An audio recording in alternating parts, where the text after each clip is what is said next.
ఏదో అమెరికా మొండి పట్టు కోసం అని చెప్పి తామంతా చేయగాల్చుకోవడానికి యూరోపియన్ సిద్ధంగా ఉన్నట్లేదు.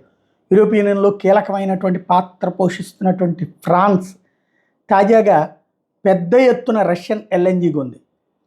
ఫ్రాన్స్ ఇంతవరకు కొన్నటువంటి రికార్డులన్నిటి బద్దలు కొట్టింది.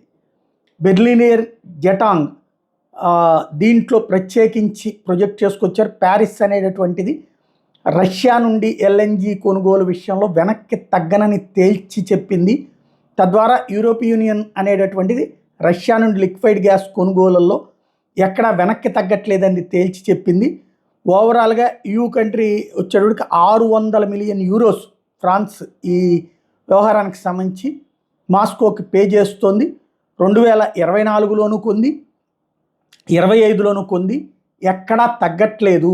అంటే అమెరికా చెప్పే మాటల్ని అక్కడ పట్టించుకోవట్లేదు ఫ్రాన్స్ అన్నది స్పష్టమైపోయింది.